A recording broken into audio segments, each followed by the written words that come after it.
존 파이퍼라는 목사님께서 은혜를 설명하면서 우리가 과거의 은혜에만 집착하고 있다면 우리의 은혜는 온전한 은혜가 아니라 결핍한 은혜라고 말했습니다. 과거의 은혜에 집착하고 있다는 것은 그 과거의 은혜가 현재 우리의 삶에 아무런 영향을 미치지 못한다는 것입니다. 은혜는 과거적 요소도 있고 현재적 요소도 있고 미래적 요소도 있기 때문에 그렇습니다. 목사님께서 이걸 설명하면서 온전한 믿음, 결핍한 믿음이라는 표현을 사용했는데요. 은혜만 그런 게 아닙니다. 많은 그리스도인들이 이제 야고보서를 자세히 알지는 못하지만 행함이 없는 믿음은 죽은 것이다. 대부분 이런 내용들은 머릿속에 기억하고 있습니다. 이 구절에도 보시면 온전한 믿음이 있고 온전하지 않는 죽은 믿음이 있습니다. 제가 왜 이런 말씀을 드리냐면 이 야고보서가 이 온전함이라는 주제를 중요하게 다루고 있기 때문에 그렇습니다. 저는 오늘 야고보서 1장 1절부터 8절까지 이제 온전함이라는 주제를 가지고 이제 말씀을 나누려고 합니다. 야고보서 1장을 보시면요, 이 온전하다는 표현이 여러 번 등장하는데 그 중에서 1장 4절의 말씀이 굉장히 핵심적인 구절입니다. 우리 한번 같이 읽겠습니다. 인내를 온전히 이루라. 이는 너희로 온전하고 구비하여 조금도 부족함이 없게 하려 함이라. 이 구절에서 이제 온전이라는 단어가 이제 2번 사용됐습니다. 원문에 이제 형용사로 2번 사용되었거든요. 앞에서는 인내를 온전히 이루라는 명령이 나오고 이는 하고 설명하면서 너희가 인내를 온전히 이루게 될 때 온전하고 구비되어서 조금도 부족함이 없게 될 것이다, 이런 말씀입니다. 그럼 성경에서 온전이라는 말이 어떤 의미일까? 사실 이 단어의 문자적 의미는 완벽하다는 것입니다. 근데 이게 이 땅에서 완벽함을 말하는 게 아니고요, 종말에 이루어질 완벽함을 의미하는 것입니다. 우리가 성경에서 많이 사용되는 샬롬을 의미하는 평강이라는 단어가요, 이 단어의 의미가 마음의 평정심 이런 의미도 있지만 온전함이라는 의미를 가지고 있습니다. 그래서 이 평강을 관계적 의미로 설명해 볼 때 뭔가 왜곡된 관계가 온전한 관계로 회복되는 것을 이제 평강, 샬롬이라고 말합니다. 저희 교회가 이제 제자훈련을 하는 교회거든요. 이 제자훈련의 목표가 이 온전함입니다. 좀 더 우리가 자세히 말한다면 온전함을 추구하는 삶, 이렇게 정의 내릴 수가 있습니다. 제자훈련을 하게 되면 이 3권의 교재를 다루는데요, 3번째 권이 제목이 작은 예수가 되라 합니다. 그러니까 예수님의 삶을 쫓아가라는 것입니다. 예수님의 삶을 쫓아가면 조금씩 성장하게 될 것이고, 그렇게 되면 우리가 종말에 가서 예수님이 부활하셔서 회복된 그 몸처럼 우리가 그렇게 회복될 것이라는 것이 그 내용입니다. 오늘 이 시간에 온전한 삶을 향한 이 야고보의 권면들을 살펴보려고 하는데요, 1장 1절부터 11절까지가 사실 야고보서의 서론에 해당됩니다. 이 서론에 3가지 권면이 등장하거든요. 근데 이 3가지 권면이 이후에 계속 반복되고 재진술되는 게 야고보서의 특징입니다. 그래서 이 서론을 잘 이해하시면 야고보서 전체에 대한 이해를 가질 수가 있습니다. 오늘은 시간 관계상 1절에서 8절까지 2가지의 권면을 중심으로 좀 말씀을 살펴보려고 합니다. 야고보서가요, 이 권면을 시작하기에 앞서서 우리 인생에 놓여진 여러 가지 삶의 현실을 가지고 이렇게 설명하며 시작합니다. 야고보서 1장 2절입니다. 내 형제들아, 너희가 여러 가지 시험을 당하거든 온전히 기쁘게 여기라. 그러니까 우리의 인생 앞에 여러 가지 시험이 온다는 것이죠. 여기에 지금 시험이라는 단어가 있는데 이 단어는 유혹이라는 의미로도 사용되고 시련 이런 의미로도 사용되는 겁니다. 다 함께 사용되는 단어입니다. 근데 오늘 본문에서는 주로 고난, 시련 이런 의미로 사용되고 있습니다. 비록 이 구절에서는 고난, 시련 이 의미로 사용되지만 여러분 우리 인생을 좀 살펴보시면요, 유혹과 이 시련이 함께 공존할 때가 참 많이 있습니다. 때로는 이게 섞여 있습니다. 하나님의 관점에서는요, 하나님은 우리를 유혹하진 않으십니다. 우리의 성장을 위해서 고난과 시련을 주시긴 하시죠. 하지만 우리의 관점에서는 사실 때로는 유혹과 이 시련을 구분하기 힘들 때도 많습니다. 고난 때문에 유혹이 찾아오기도 하고요, 유혹에 넘어져서 시련이 찾아오기도 합니다. 근데 이 야고보서가 지금 강조하고 있는 건 뭐냐면 여러 가지 시험을 만날 때 어떻게 반응하냐가 중요하다는 것입니다. 올바른 반응이 있고 올바르지 않은 반응이 있습니다. 근데 올바른 반응은 우리가 좀 자세히 살펴보고요, 올바르지 않은 반응을 좀 간단히 짚고 넘어가겠습니다. 야고보서 1장 13절 15절 말씀인데 우리 함께 읽겠습니다. 내가 하나님께 시험을 받는다 하지 말지니 하나님은 악에게 시험도 받지도 아니하시고 친히 아무도 시험하지 아니하시느니라. 오직 각 사람이 시험을 받는 것은 자기 욕심에 끌려 미혹됨이니 욕심이 잉태한즉 죄를 낳고 죄가 장성한즉 사망을 낳느니라. 여러분, 잘못된 반응이 뭡니까? 욕심에 끌려서 반응하는 것입니다. 욕심에 끌려서 반응하게 되면 죄를 낳게 되고 그 죄가 사망이라는 열매를 맺게 된다는 것입니다. 여기서 사망이란 단어는 제가 앞에서 설명했던 온전함이란 단어와 대조를 이루는 단어입니다. 그렇다면 여러 가지 시험을 만날 때 올바른 반응은 무엇인가? 그것은 뭐냐면 시험 만날 때 기쁘게 여기라는 것입니다. 야고보서 1장 2절 다시 보시면 내 형제들아 너희가 여러 가지 시험을 당하거든 온전히 기쁘게 여기라. 여러분, 기뻐할 수 있는 상황에서는 우리가 본능적으로 기쁨이 나옵니다. 근데 여러분, 우리가 늘 기뻐할 수 있는 상황만 있는 건 아니죠. 기뻐할 수 없는 상황이 우리 많이 이제 맞게 됩니다. 그런 상황에서도 뭐예요? 기쁘게 여기라는 것이죠. 그러니까 이것은 또 본능적인 반응이 아니고 훈련이 요구되는 것입니다. 여러분, 빌립보서를 보시면 이와 비슷한 표현이 있습니다. 주 안에서 항상 기뻐하라. 여러분, 항상 기뻐하려면 어떻게 됩니까? 기뻐할 수 없는 상황에서도 기뻐해야 되는 것입니다.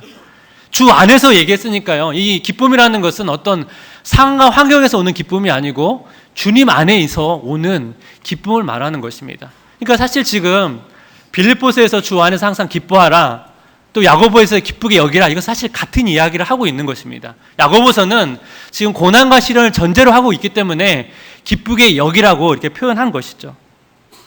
근데 우리가 이 말씀을 착 들으면 좀 가슴이 탁 막힙니다. 왜냐하면 기뻐할 수 없는 상황을 여러분 다 한번 직면해 보셨을 것입니다. 여러분, 그런 상황에서 여러분 지속적으로 항상 기뻐하는 것이 쉽습니까? 이게 가능한 일입니까? 쉽지가 않거든요. 이게 현실적으로 이것을 지키는 것이 좀 불가능하다 보니까 이게 가능한 일이야? 라는 생각이 듭니다. 그래서 우리가 성경에서 말하는 기쁨이 무엇인지를 좀 우리가 이해하고 넘어가는 게 필요한데요. 데렉 티드보레라는 사람이 기쁨을 이렇게 정의를 했습니다. 기쁨은 그리스도인이 언제나 미술을 지어야 한다는 생각을 지지하지 않는다. 기쁨은 모든 상황에서 변치 않는 만족 혹은 하나님께 대한 깊고 꾸준하며 혼합되지 않은 감사와 신뢰의 마음, 그래서 자연 발생적인 것이 아닌 반응이다. 그러니까 우리가 힘든 일을 만날 때 우리 보통 어떤 이야기 많이 하죠? 웃어봐, 긍정적으로 생각해, 이런 이야기를 많이 하는데요. 이거는 사실 안 믿는 사람들도 서로 하는 권면들입니다. 그러니까 기쁨이라는 것은 어떤 긍정적인 사고 속에서 오는 게 아니고 하나님을 향한 신뢰와 하나님을 의지할 때 나오는 기쁨이라는 것입니다. 그래서 본문에서 우리가 왜 기뻐해야 되는지를 3절에 가서 이렇게 언급합니다. 이는 너희 믿음의 시련이 인내를 만들어내는 줄 너희가 알미라. 여기도 보시면 이는 접속사로 시작합니다. 왜 우리가 여러 가지 시험을 만날 때 기쁘게 여겨야 되냐면, 기쁨을 여기게 되면 어떻게 됩니까? 그 고난이 어떻게, 시련이 인내란 열매를 맺게 된다는 것이죠.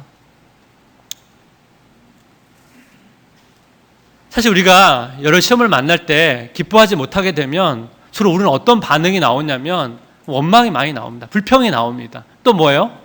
다른 사람들을 탓하게 됩니다. 그런 상황에서 뭐예요? 인내라는 열매가 잘 맺어지지가 않습니다. 우리가 여러 가지 시험에 올 때 그걸 기쁘게 여길 때만 우리가 그 어려운 상황들을 잘 견딜 수가 있고요. 그 견디는 과정 속에서 인내라는 열매가 맺게 된다는 것이죠. 사실 우리의 상황은요, 인생이 되게 예측 불허입니다. 제 삶을 돌아보더라도 어떤 일들은요, 제가 생각지도 못했는데 너무 빨리 이루어집니다. 또 어떤 일들은 제가 정말 간절히 원하고 소원하고 기다려도 이루어지지 않는 것들이 있죠. 저희 가정이 지금은 이제 다 예수님을 믿게 됐는데 제가 신앙생활 시작할 때만 해도 다 믿지 않았습니다. 제가 가정 복음화에서 한 20년 넘게 기도를 했거든요. 제가 20년 넘게 기도하면서 사실 중간에 굉장히 힘든 적도 많았습니다. 이 가정 복음화의 어떤 영적인 그런 기미들이 보이지 않다 보니까 정말 이 기도 응답이 이루어질까라고 하는 회의감에 빠진 적도 사실 참 많았습니다. 여러분, 성도분님 가운데 정말 하나님의 뜻이 무엇인지 잘 모르겠고 하나님의 인도하심에 대해서 너무나 혼란스러워서 굉장히 어려움에 겪는 분들도 계실 것입니다. 그런 상황에서 우리가 끝까지 하나님을 붙잡아야 된다는 것이죠. 여러분 이렇게 생각해 보십시오. 만약 우리 인생이 우리 계획대로 다 진행된다면 우리가 과연 하나님을 의지하면서 살 수 있을 것인가? 그렇지 않습니다.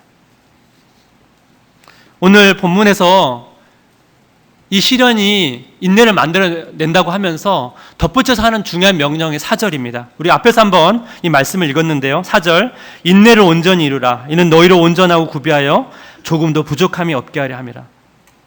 제가 이 말씀을 묵상하다가, 이 인내를 온전히 이루라는 말씀을 묵상하다가 제가 지난달에 있었던 일들이 좀 떠올랐습니다. 저희 교회 성도 가운데 그 자녀가 신장이 좋지 않아서 수술을 하게 되었습니다. 그래서 제가 기도해드리러 그 병원에 이제 찾아갔는데요. 제가 그 병원 신방을 하고 오면서 제 두 가지 제 옛날에 사건이 이게 떠올랐습니다. 그 아이가 사실 3살이거든요. 그러니까 3살이니까 이 부모님도 이 어린 아이를 수술해야 된다니까 얼마나 마음이 쓰이겠습니까? 제가 그 병원에 가서 아이를 보니까요. 이 아이가 이 병원에 와서 굉장히 긴장하고 있는 모습이 보이더라고요. 제가 그 아이를 보면서 제 어린 시절이 떠올랐습니다. 왜냐하면 제가 어린 시절에 신장이 좋지 않아서 오랫동안 투병한 적이 있었습니다. 제가 어머니랑 손을 잡고 이렇게 병원에 계속 다녔던 기억이 있거든요. 초등학교 1학년 그 체육 시간에 제가 그때 운동을 할 수가 없어가지고 그 다른 친구들이 운동하는 모습을 보면서 제가 벤치에 앉아 있었던 적이 있었습니다. 제가 그때 무슨 생각을 했었냐면요. 내가 과연 저 친구들처럼 뛸 수 있을까? 나도 저 친구들처럼 운동할 수 있을까? 제가 그런 생각하면서 그 자리에 앉아 있었습니다. 제가 이 투병의 시간을 잘 견디고 나서 제가 나중에 다른 친구들처럼 이렇게 뛸 수 있는 그 기회가 왔을 때 제가 얼마나 행복했는지 모릅니다. 제가 그 성도의 아이를 보면서 이 아이도 저처럼 잘 회복되어서 다른 아이들처럼 참 건강하게 지내면 좋겠다, 그런 소원함이 생겼습니다. 또 하나의 장면이 떠올랐는데요. 제가 그 병원이 그 대학로에 있는 병원입니다. 제가 병원 신방을 마치고 이렇게 나오는데 그 앞에 마로니에 공원이 보이더라고요. 그 마로니에 공원은 이렇게 주말에 그 예술가들이 거기서 여러 가지 이렇게 다양한 공연을 펼치는 곳입니다. 제가 대학 때 그 마로니에 공원에서 이렇게 찬양도 부르고 워십을 하면서 그 복음을 전했던 시간이 있었습니다. 제가 문득 그 장면이 이게 떠올랐습니다. 제가 초등학교 4학년 때 신앙생활을 시작했는데 사실 그 당시 저희 부모님이 신앙생활을 하지 않았기 때문에 신앙생활에 굉장히 어려움이 많았습니다. 그래서 제가 성경책을 몰래 숨겨놓고요. 제가 화장실에서 성경책을 읽었거든요. 그래서 제가 그때 제일 소원이 뭐였냐면 신앙생활하는 부모님 밑에서 신앙생활하는 친구들이었습니다. 저 친구들은 교회를 마음껏 다닐 수 있을 텐데 나도 그렇게 되면 너무 좋겠다. 그게 그때 제 소원이었거든요. 근데 문득 제가 그 마로니에 공원을 보면서 제가 그 신앙을 포기하지 않고 제가 신앙생활 하는데 저를 전도했던 친구가 교회를 안 다니겠다고 그랬거든요. 제가 그 상황을 견뎌서 끝까지 제가 신앙을 포기하지 않고 가다 보니까 제가 어느새 제가 마로니에 공원에서 찬양을 부르고 마음껏 찬양을 하고 다른 세상 사람들 앞에서 하나님을 복음을 전하는 그런 모습 가운데 제가 서 있는 것을 발견하게 된 것입니다. 그뿐입니까? 제가 어렸을 때 그렇게 소원하던 교회에 마음껏 다니고 싶다고 했더니 하나님께서 목회의 길로 인도해 주셔서 교회에서 살도록 인도해 주셨습니다. 제가 돌아보니까요, 제가 어린 시절에 그 투병 시간을 견뎠고요. 신앙생활 정말 포기하고 싶은 때도 있었거든요. 여러 번 아버지한테 걸려가지고 혼났던 적이 여러 번 있었습니다. 내가 포기하고 싶은 때도 있었는데 제가 그 시간을 견뎌서 지금 이 자리까지 왔는데 이게 쭉 제 자신을 돌아보니까 여전히 부족하고 연약하지만 이 인내를 온전히 이루라는 말씀을 제가 묵상하면서 내가 또 지금도 열심히 견디면 내가 조금 더 성장할 수 있겠구나, 그런 소원함을 갖게 되었습니다. 여러분 오늘 말씀을 잘 보시면요, 1장 4절 말고 이와 비슷한 구절이 1장 12절에 등장하게 되는데 이 4절과 12절을 비교하면서 보시면 좋습니다. 왜냐하면 서로 연관되어 있습니다. 우리 12절을 함께 읽겠습니다. 시작.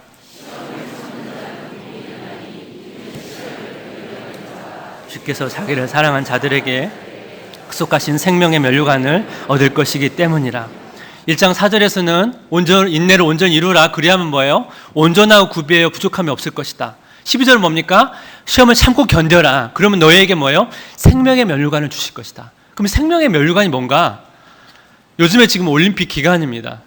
메달을 따려면 3등 안에 들면 이제 메달을 수여하게 되죠. 여러분, 그 당시에는 메달이 아니고 면류관을 받습니다. 그러니까 면류관을 받는다는 것은 상을 받는 것입니다. 그럼 어떤 상을 받냐? 생명이라는 상을 받는 것입니다. 오늘 생명의 면류관을 좀 더 쉽게 여러분 이해하시면 생명과 면류관을 동격으로 보시면 됩니다. 생명 즉 면류관입니다. 지금 하나님께서 끝까지 인내하는 자들에게 생명을 주시겠다는 것인데, 이 생명은 뭐냐면 목숨을 의미하는 생명이 아니고요, 영생, 영원한 생명을 의미하는 생명입니다. 예수님께서 복음서에 보시면 이 땅에 우리에게 생명을 주시기 오셨다, 영생을 주시기 오셨다라는 말씀을 하고 있는 것이죠. 그래서 많은 분들이 이 영생하면 영원히 사는 것 이렇게 많이 해석하시는데, 그것은 여러분 영생을 전부 설명할 수 없는 것입니다. 왜냐하면 지옥에 가도 영원히 살거든요. 그러니까 천국에 가나 지옥에 가나 영원히 살기 때문에 영생의 핵심은 영원히 사는 게 아니고요, 영원히 뭐 할 거냐는 겁니다. 영원히. 그래서 성경에서 뭘 얘기하냐면 영생은 하나님과 교제하면서 하나님을 알아가는 것이고 하나님의 뜻을 성취하는 것이다, 이렇게 설명합니다. 여기에서 야고보서 1장 4절과 연결이 되는 것이죠. 예수님께서 믿는 자들에게 죽음 위에 영생을 선물로 주지 않고요, 예수를 믿는 즉시 영생의 선물을 주신 거거든요. 그러니까 이건 뭐예요? 이 영생이라는 것을 이 땅에서 누리라는 것이죠. 이 영생을 누린다는 건 뭐냐면 하나님의 형상대로 회복되는 것을 말합니다. 하나님의 형상대로 회복되는 게 온전함을 이루어가는 것이죠. 근데 분명히 이 땅에서는 영생을 완벽히 경험하지 못해요.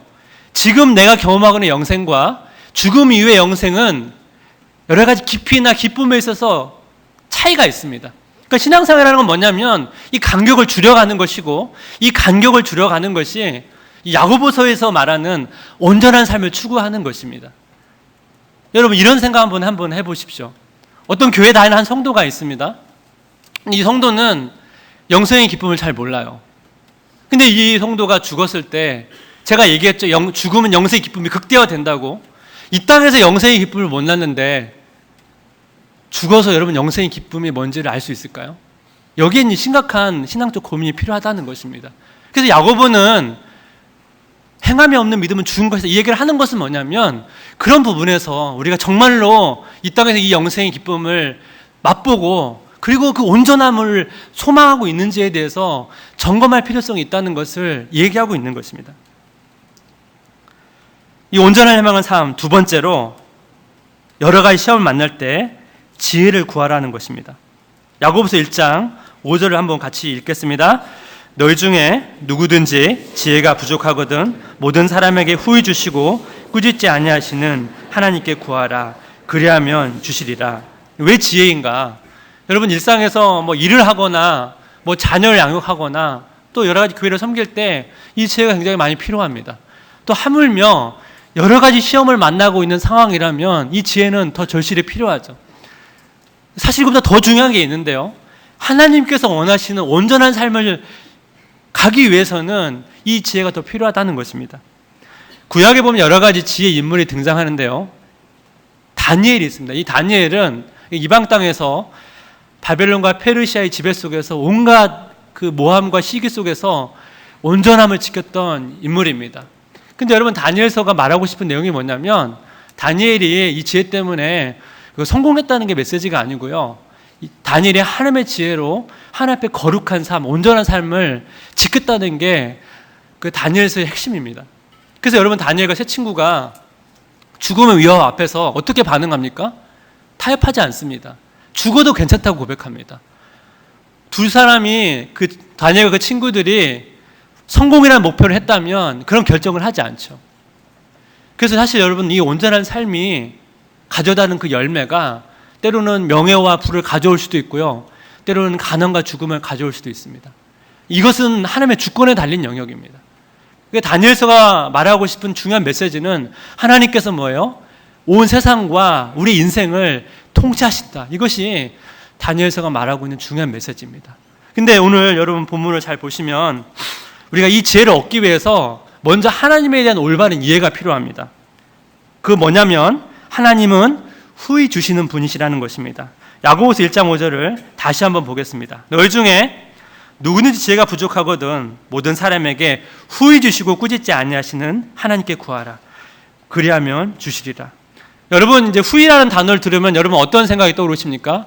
보통 일반적으로 넉넉한 이런 의미로 아마 대부분 받아들이실 것입니다. 근데 이 단어가 가지고 있는 더 성경적 의미는 뭐냐면 다른 것이 얽혀있지 않는, 두 마음을 품지 않는 이런 의미를 가지고 있습니다.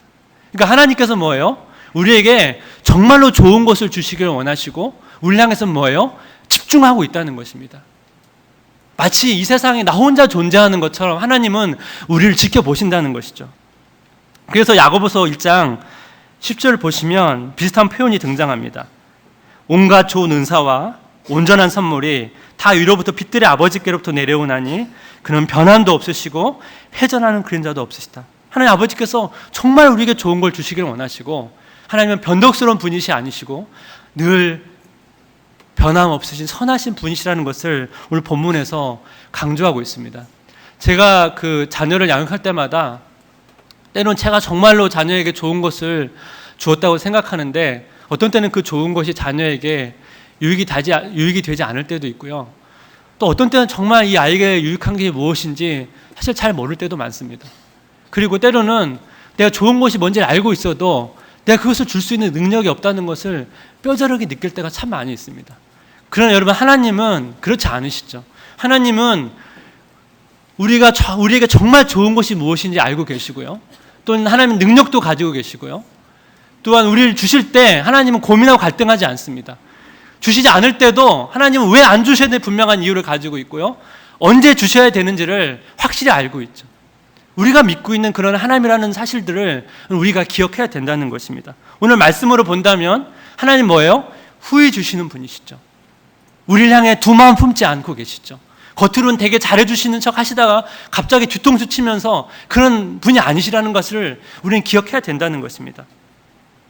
그렇다면 우리에게 후히 주시는 하나님께 우리는 어떻게 반응해야 되는가? 우리의 반응, 믿음으로 구하고 의심하지 말아야 됩니다. 야고보서 1장 6절 7절을 한번 함께 읽어보겠습니다. 시작.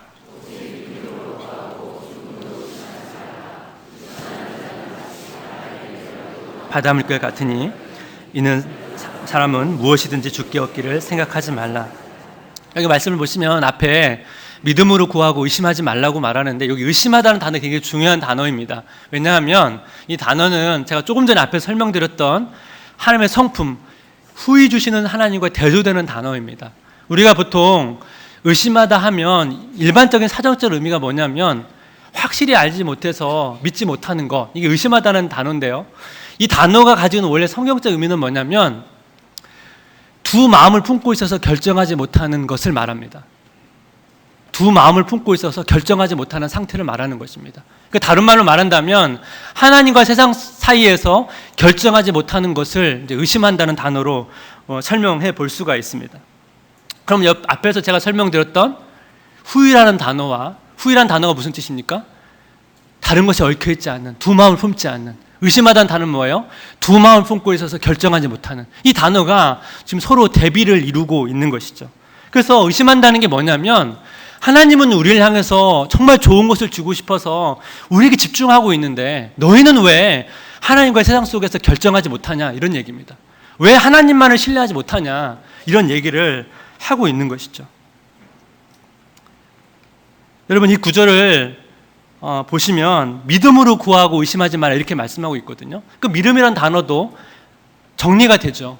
믿음이 뭡니까? 하나님만을 신뢰하고 하나님만을 의지하는 것, 이게 믿음이죠. 우리가 세상과 하나님 사이에서 양다리를 거치게 되면 뭡니까?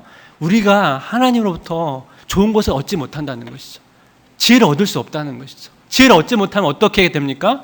하나님이 원하시는 온전한 삶을 갈 수 없다는 것입니다. 이것을 뒷받침하는 구절이 야고보서 1장 7절 8절입니다. 이런 사람은 무엇이든지 주께 얻기를 생각하지 말라.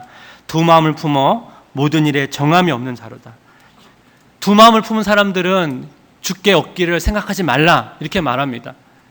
두 마음을 품었다는 것을 정결하지 못하다고 설명을 하고 있는데, 보통 구약에서 이런 표현을 이제 가늠한 여인에 많이 비유합니다.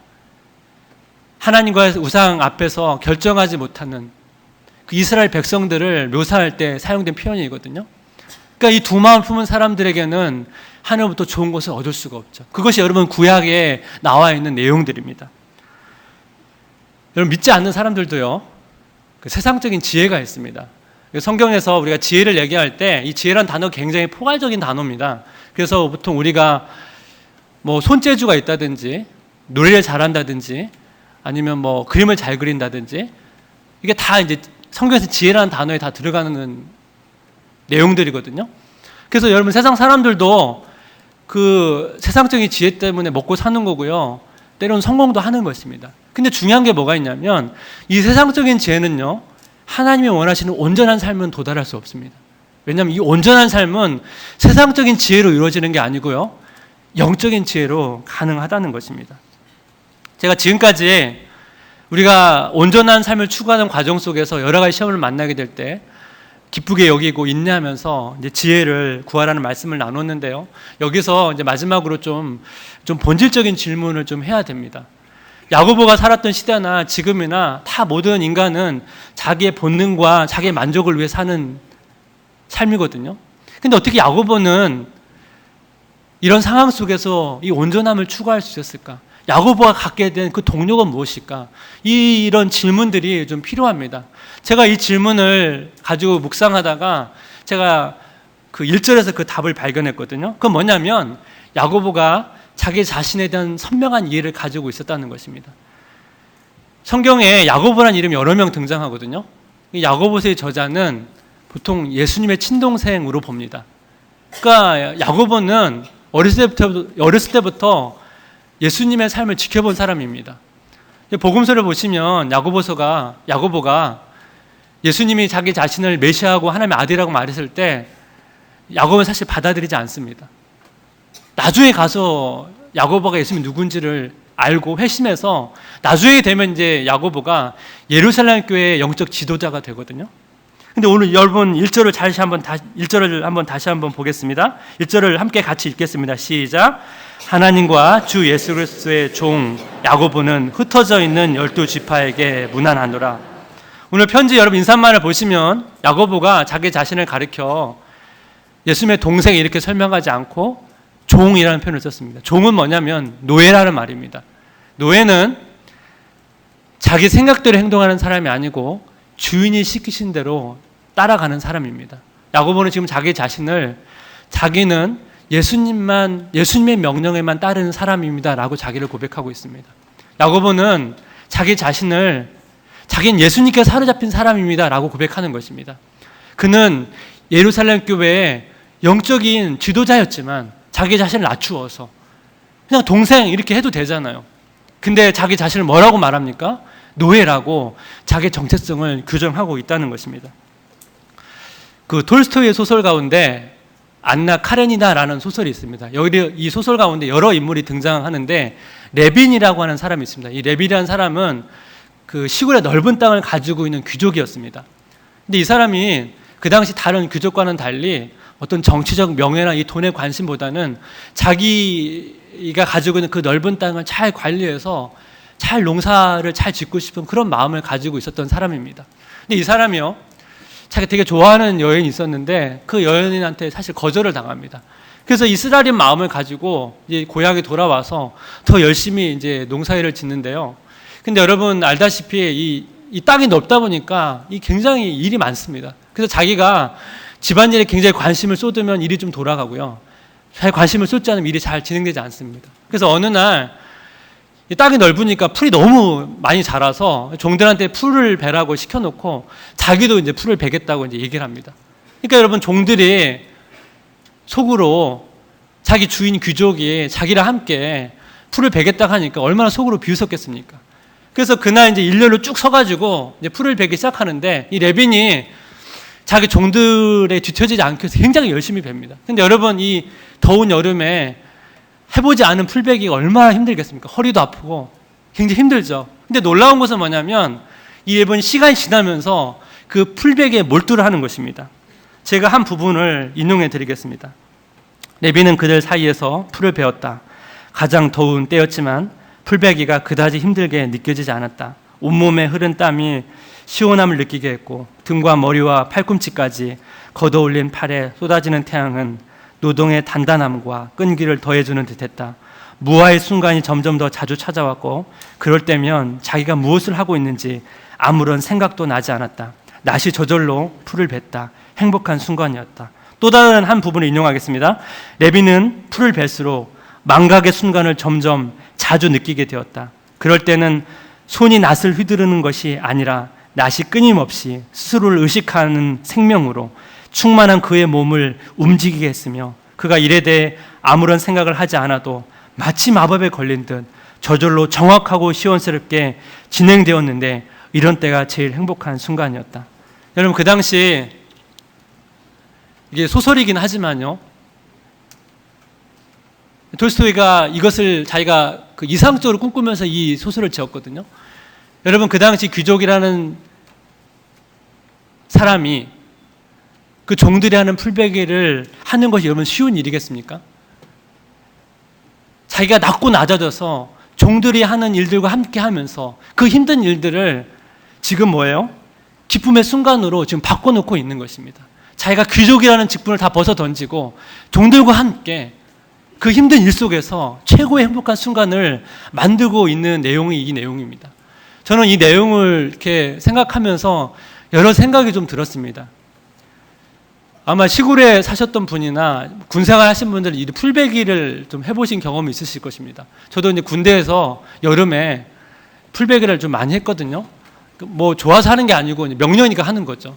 그래서 제가 이제 이 장면을 떠오르면서 제가 군대에서 이 풀베기를 어떤 생각을 하면서 했을까 이렇게 생각해 보니까 잘 생각이 안 나더라고요. 아무 생각 없이 한 것 같습니다. 그러면서 제가 지금 이 시간들을 좀 돌아보게 됐습니다. 나는 이 더운 여름에 내가 지금 매일매일 해야 되는 일들을 나는 어떠한 마음을 가지고 이 일들을 하고 있는가? 나는 정말로 이런 순간들을 정말 행복한 순간으로 만들고 있는가? 나는 그 일에 정말 이렇게 몰입하고 있는가? 내가 목사라는 직책이 다 벗어 던지고 나에게 주어진 임무들을 정말로 기쁨으로 감사함으로 내가 하고 있는가? 이제 자신을 좀 돌아보면서 그런 반성하는 시간을 가졌습니다. 사랑하는 성도 여러분, 성도들은 여러분은 매일매일 어떻게 지금 보내고 있습니까? 이렇게 더운 여름에 여러분 매일매일 주어진 일들을 여러분 어떤 마음을 가지고 임하고 있습니까? 힘든 상황 가운데 계신 분들이 있다면 여러분들은 어떻게 그 시험과 시련들을 견디고 계십니까? 저는 레빈의 삶을 이렇게 보면서 예수님의 삶이 생각이 났습니다. 예수님은요, 이 땅에서 33년의 삶을 사셨지만 공생의 전에 목수로 삶을 사셨습니다. 예수님이 인간으로 오신 것도 낮아지신 것이지만 여러분 그 당시 가장 평범한 목수의 삶을 사셨습니다. 사실 우리는 예수님이 목수로서 어떤 삶을 사셨는지 우리는 자세히 모릅니다. 성이 기록되어 있지 않습니다. 그런데 우리가 분명히 분명히 알 수 있는 건 뭐냐면 예수님 목수의 삶을 행복하게 감당하셨다는 것입니다. 여러분, 목수의 일이 사실 쉽지가 않죠. 여러분, 예수님의 삶 가운데 분명히 짜증나는 일이 있을 것이고 대충 처리하고 끝내고 싶은 날도 있을 것이고요. 죄의 유혹 앞에 굉장히 많은 고통과 시련 속에서도 예수님은 그 시간들을 견뎌야 됐을 것입니다. 근데 예수님은 한 20여 년 동안 목수로 사시면서 단 한 번도 흐트러지지 않으셨다는 것입니다. 여러분, 한번 이런 생각을 해보십시오. 예수님이 만약 목수로 사시면서 단 하루에 어느 날 너무 날씨가 덥고 짜증이 나서 하나님 원하지 않는 삶들, 세상과 뒹굴고 자기 마음대로 그런 하루의 삶을 사셨다고 여러분 한번 생각해 보십시오. 여러분, 그랬다면 우리의 구원은 없는 것입니다. 우리의 죄를 대신하기 위해서 그분은 반드시 죄가 없으신 분이셔야 됩니다. 죄가 있으신 분은 우리 죄를 대신할 수가 없습니다.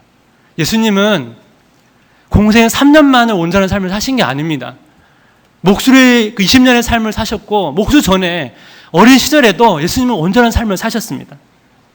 예수님이 온전한 삶을 사셔야만 우리에게 정말 좋은 것을 주실 수 있고 우리에게 영생을 주실 수 있거든요. 예수님 우리를 향한 그 절절한 사랑 때문에 한 번도 흐트러짐 없이 그 시간들을 견디고 온전한 삶을 감당하신 것입니다. 우리는 완벽한 삶을 살 수는 없습니다. 그 예수님께서 우리에게 완벽하라고 요구하지 않습니다. 예수님이 우리에게 원하는 건 무엇입니까? 예수님이 걸으신 그 길을 쫓아오라는 것입니다. 그 길이 평범한 길일 수도 있고요, 다른 사람이 알아주지 않는 길일 수도 있습니다. 또 그 길을 가는데 실수할 수 있습니다. 실패할 수 있습니다. 또 좌절을 경험할 수 있습니다. 괜찮습니다. 왜냐하면 성장은 그 길을 가는데 완벽함을 통해서 우리가 성장이 되는 게 아니고 실수와 실패와 좌절을 통해서 자신의 약함을 발견하고 때로는 자신을 자책하고 후회하면서 우리는 성장이 되는 거거든요. 그래서 우리는 이 과정을 통해서 자신의 온전함을 바라보는 게 아니라 예수님의 온전함을 바라보는 것입니다. 여러분 기억하십시오. 우리는 예수님의 노예입니다. 우리가 예수님의 노예라는 이 정체성을 가지고 있다면 우리가 어떤 어려움이 처한다 할지라도, 어떤 상황에 처한다 할지라도 우리는 그 상황을 견딜 수 있고 그 속에서 우리는 다시 일어나서 주님의 길을 걸어갈 수가 있습니다. 사랑하는 성도 여러분, 어려운 상황 가운데 있다면 이 시간 예수님을 바라보시길 바랍니다.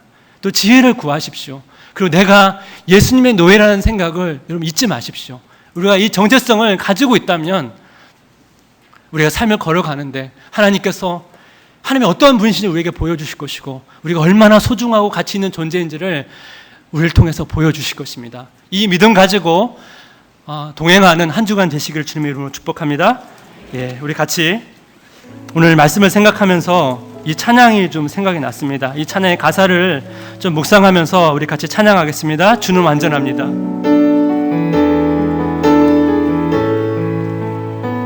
주여 우린 연약합니다. 주여 우린 연약합니다. 우린 오늘을 힘겨워합니다. 우린 오늘을 힘겨워합니다. 주 뜻 이루며 살기에 부족합니다. 주 뜻 이루며 살기에 부족합니다. 우린 연약합니다. 우린 연약합니다. 주여 우린 넘어집니다. 주여 우린 넘어집니다. 오늘 하루 또 실수합니다. 오늘 하루 또 실수합니다. 주의 긍휼을 구하는 죄인입니다. 주의 긍휼을 구하는 죄인입니다. 우린 주만 바라봅니다. 주만 바라봅니다. 한없는 주님의 은혜, 한없는 주님의 은혜 온 세상 위에 넘칩니다. 온 세상 위에 넘칩니다. 가릴 수 없는 주 영광, 가릴 수 없는 주 영광 온 땅 위에 충만합니다. 온 땅 위에 충만합니다. 주님만이 길이 오니, 주님만이 길이 오니 우린 그 길 따라갑니다. 우린 그 길 따라갑니다.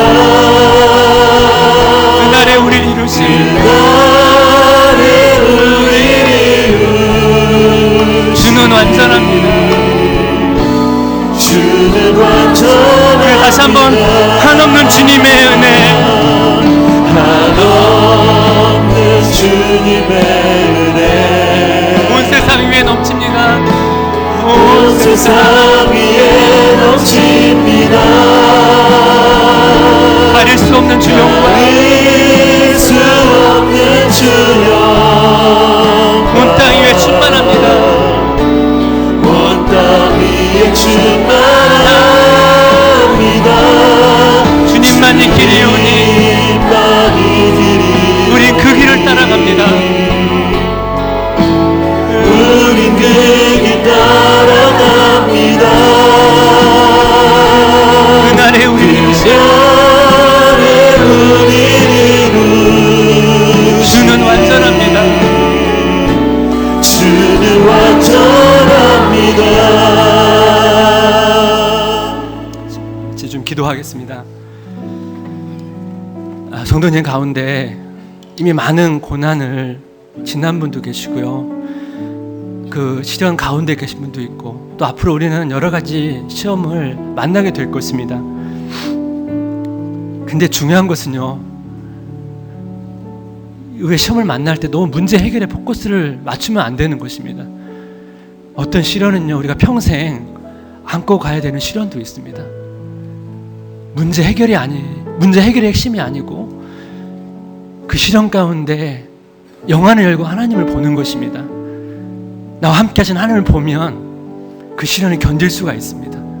그 넉넉히 감당할 수 있습니다. 그리고 예수님의 길을 걸어갈 수가 있습니다. 우리가 예수님의 노예인 것을 기억하십시오. 그리고 이 시간 하나님의 임재를 구하십시오. 지혜를 구하십시오. 이 시간 다 함께 영혼을 열어서 하나님의 임재를 경험하고 하나님의 은혜를 경험하게 달라고 같이 함께 기도하겠습니다. 하나님 아버지, 이 시간 여러 가지 시험 가운데 있는 성도님들이 있다면 아버지 손을 붙잡아 주시고 그 시험을 견딜 수 있는 영혼을 열어서 하나님을 볼 수 있는 은혜를 허락하여 주시옵소서. 하나님 아버지, 우리가 참으로 약합니다. 연약합니다. 하나님, 그래서 우리가 실수합니다. 넘어집니다. 하지만 주님, 다시 한번 우리 삶 가운데 찾아오셔서 역사하시는 그 하나님을 볼 수 있도록 인도해 주시옵소서. 우리를 붙잡아 주시고 우리를 세워 일으키시는 그 하나님을 경험할 때 우리가 이 어려운 시련들을 견뎌할 수 있는 것입니다. 하나님, 그 예수님의 종입니다. 예수님의 노예입니다. 이 조직도 잊지 않게 도와주시고 우리가 그것을 기억할 때 어떤 신앙과 고난을 통해서도 그것을 넉넉히 감당할 수 있어요. 하나님 아버지, 하나님 지켜주시고 인도하여 주시옵소서. 예수를 보여주시고 우리가 온전히 나아가는 이런 삶을 살자려고 하나님 아버지, 은혜를 주시옵소서. 우리 붙잡아 주시옵소서. 우리 성도들 은혜 주시기를 간절히 원합니다. 하나님 아버지, 하나님 인도해 주시고 우리의 영혼을 하나님이 함께 하시는 만부 경험을 통해서 붙잡아 주시옵소서. 역사해 주시고 인도해 주시는 우리 가운데 주시기 원합니다. 그 은혜로 우리를 새롭게 하시고 역사하여 주시옵소서. 하나님 아버지, 우리가 여러 가지 시험을 만날 때마다 우리 영혼을 열어주셔서 그 하나님을 보게 해 주시옵소서. 우리가 예수님의 길을 쫓아가기를 원합니다. 비록 그 길에 또 실수하고 넘어지지만 그 속에서 예수님을 의지하며 다시 일어서기를 원합니다. 우리가 예수님의 종이 되기를 원합니다. 자발적인 종이 되기를 원합니다. 내가 그 정체성을 잊지 않을 때 어떠한 상황과 시련에서도 견디고 이겨나갈 수 있는 힘을 주실 줄 믿사오니 하나님, 우리의 그 믿음과 은혜 주시기를 원합니다. 우리의 참된 목자 되신 예수님의 이름으로 기도했습니다. 아멘. 우리 다 함께 일어나셨어요? 우리 이 찬양 후렴 부분만 찬양하시고 축도하고 예배로 마치겠습니다. 후렴 부분입니다. 한없는 주님의 은혜 온 세상 위에 넘칩니다.